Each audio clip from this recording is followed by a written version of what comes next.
Hi ಎಲ್ಲರಿಗೂ ನಮಸ್ಕಾರ. Welcome to Kumuda's kitchen and vlog. ನಾನಿವತ್ತು ಬ್ರೇಕ್ಫಾಸ್ಟ್ಗೆ ಈವ್ನಿಂಗ್ ಸ್ನ್ಯಾಕ್ಸ್ಗೆ ಯಾವಾಗ ಬೇಕಾದರೂ 10 ನಿಮಿಷದಲ್ಲಿ ಮಾಡ್ಕೊಳ್ಬೋದಾಗಿರೋ ಅಂಥ ಹೆಲ್ತಿ ಕರ್ಡ್ ಸ್ಯಾಂಡ್ವಿಚ್ ಮಾಡಿ ತೋರಿಸ್ತಾ ಇದ್ದೀನಿ. ಬನ್ನಿ ಹಾಗಾದರೆ ಇದನ್ನು ಹೇಗೆ ಮಾಡೋದಂತ ನೋಡೋಣ.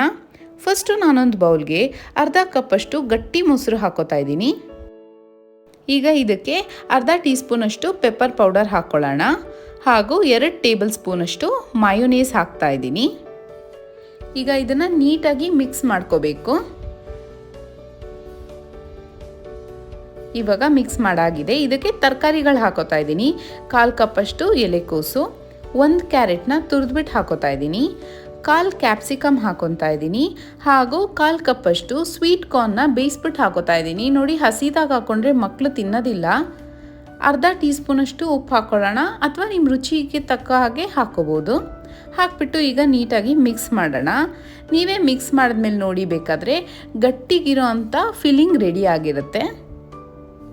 ನೋಡಿದ್ರಾ, ಇವಾಗ ನೋಡಿ ಫಿಲ್ಲಿಂಗ್ ರೆಡಿ ಆಗಿದೆ. ಇಷ್ಟು ಗಟ್ಟಿಗಿರಬೇಕು, ಆವಾಗ ಮಾತ್ರನೇ ನಾವು ಬ್ರೆಡ್ಗೆ ಫಿಲ್ ಮಾಡೋಕ್ಕಾಗೋದು. ಈಗ ಸ್ಯಾಂಡ್ವಿಚ್ಗಳು ಮಾಡ್ಕೊಳ್ಳೋಣ. ನಾನಿಲ್ಲಿ ನಾರ್ಮಲಾಗಿ ಮನೇಲಿ ಯೂಸ್ ಮಾಡೋ ಅಂಥ ಬ್ರೆಡ್ನೇ ತೊಗೊಂಡಿದ್ದೀನಿ, ಬ್ರೌನ್ ಬ್ರೆಡ್ ತೊಗೊಂಡಿದ್ದೀನಿ. ಸೊ ಅದನ್ನು 4 ಸ್ಲೈಸ್ ತೊಗೊಂಡಿದ್ದೀನಿ. ಎಡ್ಜಸ್ನ ಫಸ್ಟ್ ಕಟ್ ಮಾಡ್ಕೊಂಡು ಬಿಡೋಣ.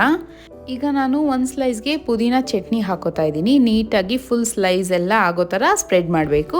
ಹಾಗೂ ಇನ್ನೂ 1 ಸ್ಲೈಸ್ ಮೇಲೆ ಕರ್ಡ್ ಫಿಲ್ಲಿಂಗ್ ಏನಿತ್ತು ಅದನ್ನು ಹಾಕೋತಾ ಇದ್ದೀನಿ. ನೋಡಿ, ತುಂಬ ದಪ್ಪಗೆ ಹಾಕೋಬೇಡಿ, ನೋಡಿಕೊಂಡು ಸ್ವಲ್ಪ ತೆಳ್ಳಗೆ ಹಾಕೊಳ್ಳಿ. ಈಗ ಪುದೀನ ಚಟ್ನಿ ಹಚ್ಚಿರೋ ಅಂಥ ಸ್ಲೈಸ್ನ ಇದ್ರ ಮೇಲೆ ಕ್ಲೋಸ್ ಮಾಡಿದ್ರೆ ಬ್ರೆಡ್ ಸ್ಯಾಂಡ್ವಿಚ್ ರೆಡಿ ಆಯಿತು. ಈಗ ನಾವು ಇದನ್ನು ಸರ್ವ್ ಮಾಡೋದಕ್ಕೆ ಮಧ್ಯದಲ್ಲಿ ಕಟ್ ಮಾಡಿಬಿಟ್ಟು ಸರ್ವ್ ಮಾಡಿದ್ರೆ ನೋಡೋದಕ್ಕೆ ತುಂಬ ಚೆನ್ನಾಗಿರುತ್ತೆ, ಹಾಗೂ ತಿನ್ನೋದಕ್ಕೂ ಈಸಿಯಾಗಿರುತ್ತೆ. ಇದು ಒಂದು ಮೆಥಡು. ನಾನು ಟೋಸ್ಟ್ ಮಾಡ್ತಾ ಇಲ್ಲ, ಹಾಗೆ ಡೈರೆಕ್ಟಾಗಿ ತಿನ್ನೋ ಥರ ಅಂತ ಆ ಮೆಥಡ್ ಮಾಡಿದ್ದೀನಿ.